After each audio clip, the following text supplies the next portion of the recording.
सभी भाई बहनों को जय मसीह की। मैं आज अपनी मम्मी की गवाही बताना चाहती हूँ, कैसे मेरी मम्मी को परमेश्वर जी ने नया जीवन दिया। मैं अब बताना चाहती हूँ आप सबको। मेरी मम्मी कुकिंग का काम करती हैं। मेरी मम्मी उस काम को निपटा के घर पर आ रही थी। रास्ते में फिर एक्सीडेंट हो गया था, मेरी मम्मी जी गिर गई थी स्कूटरी से। फिर पुलिस वाले अंकल जी ने हॉस्पिटल लेके गए मेरी मम्मी को। फिर वहाँ पे लेके गए थे। फिर मेरे बड़े पापा सारे आए थे हॉस्पिटल में। फिर मेरे बड़े पापा कह रहे थे कि इसको वहाँ लेके चलो पीजीआई, तो वो अपने आप ही पीजीआई लेके चले गए। पीजीआई वालों ने कुछ नहीं किया। डॉक्टर कह रहे थे कि अब ये ठीक नहीं हो पाएंगी, दिमाग में चोट ज़्यादा लग गई है, अगर ये ज़्यादा बोलेंगी तो इनकी नस फट जाएगी। तब फिर घर पर आ गए थे। तब उसके बाद ज़्यादा ही दिक्कत थी। घर पर भी कोई नहीं था संभालने वाला, बस मैं ही थी। जब मैं बहुत ज़्यादा छोटी थी तब मैंने अपने पापा का प्यार भी नहीं मिला मुझे। जब मैं थोड़ी बड़ी हुई तब मेरी मम्मी जी का एक्सीडेंट हो गया, उनके दिमाग में चोट लग गई थी। उसके बाद मेरी मम्मी मंजे पे ही पड़ी रहती थी।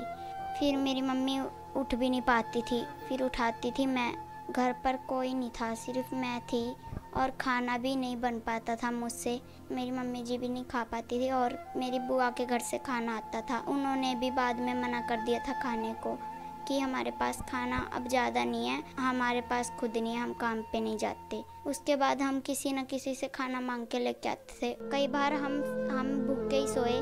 जब हमारे घर पे भी ऐसा दिन आया था कि ना राशन भी नहीं था खाने को। जब हम किसी से मांगते थे तो सब मना कर देते थे, कोई हमारी मदद नहीं करता था। जब मैं बड़ी हुई ना मैंने अपनी मम्मी का प्यार पाया, ना मैंने अपने पापा का। जब मैं छोटी थी तब मेरे पापा भी हमें छोड़ के चले गए थे। जब मैं बड़ी हुई तो मेरी मम्मी के भी दिमाग पर चोट लग गई। मेरे को ऐसे लगता था कि कोई मुझे संभालेगा। हमारे घर में इतनी दिक्कत आ गई थी कि हम किसी के घर पे जाते थे मदद मांगने तो कोई मदद भी नहीं करता था। घर में मेरी मम्मी ही थी सिर्फ काम करने वाली, और कोई था भी नहीं हमारे घर पे।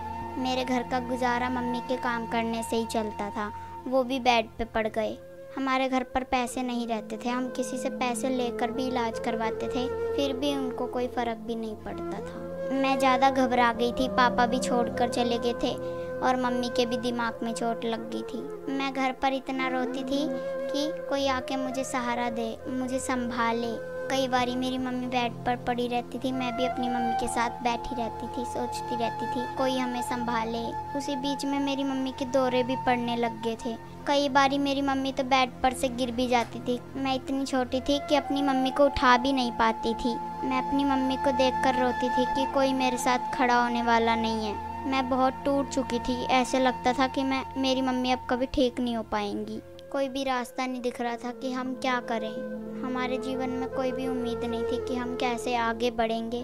और हमने अपनी मम्मी का बहुत इलाज कराया, बहुत डॉक्टर के पास गए, कोई भी फ़र्क नहीं पड़ा।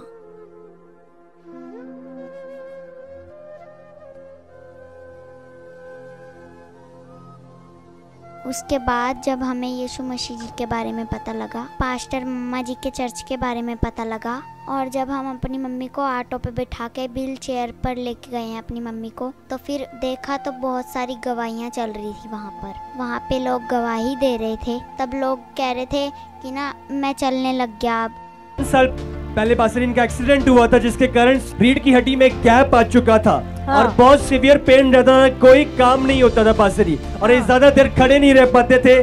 बट आज ये बता रहे पासरी, जैसी आप घोषणा कर रहे थे, जितनों ने हाथ रखे हैं सब आजाद हो यीशु मसीह के नाम से। इन्होंने एक आग महसूस करी और उसके बाद इन्होंने चेक किया, ये चल रहे हैं, उठ रहे हैं, बैठ रहे हैं पूरी तरह। 5 साल के बाद प्रभु ने इन्हें हील किया और ये आजाद है। फिर मुझे विश्वास आया कि प्रभु जी मेरी मम्मी को भी ठीक कर देंगे। उसके बाद जब पास्टर मम्मा जी प्रार्थना कर रहे थे कि बीमारी की आत्मा तुम्हें छोड़कर जाए, हर बीमारी की सामर्थ को मैं आपकी लाइफ से तोड़ती हूँ यीशु मसीह के नाम से।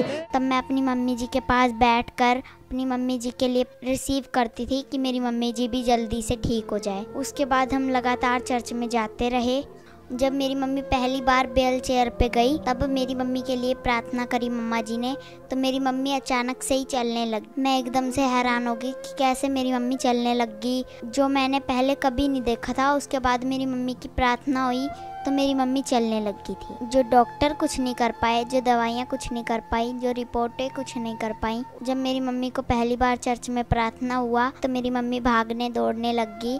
उसके बाद मेरी मम्मी जी का दिमाग भी काम करने लग गया था।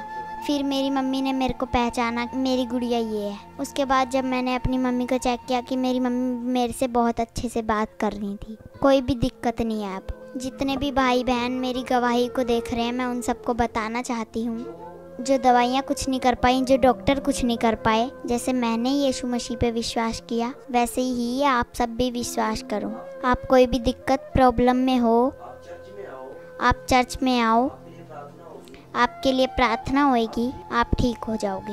अब मेरी मम्मी जी अच्छे से ठीक हो चुकी हैं। मैं इन सब गवाहियों के लिए प्रभु यीशु मसीह जी का मन से धन्यवाद करती हूँ। मैं पास्टर मम्मा जी का धन्यवाद करती हूँ। इनकी प्रार्थना के द्वारा मेरी मम्मी ठीक हो चुकी है। अब मेरी मम्मी काम पर जाते हैं, अब उनको कोई भी दिक्कत नहीं है। हमारे घर में खाने के लिए भी सब कुछ है, अच्छे से खाते हैं, अच्छे से बनाते हैं। और मैं प्रार्थना भी करती थी, हे हमारे पिता, तू जो स्वर्ग में है, तेरा नाम पवित्र माना जाए, तेरा राज्य आए, तेरी इच्छा जैसे स्वर्ग में पूरी होती है वैसे ही पृथ्वी पर भी पूरी हो। हमारे दिन भर की रोटी आज हमें दे, और जैसे हमने अपने अपराधियों को क्षमा किया है वैसे ही तू भी हमारे अपराधों को क्षमा कर। धन्यवाद। और जब मैं ये प्रार्थना करती थी तब परमेश्वर जी ने हमारी ज़िंदगी में काम करना शुरू किया। मैं परमेश्वर जी का दिल से धन्यवाद करती हूँ। सभी भाई बहनों को जय मसीह की।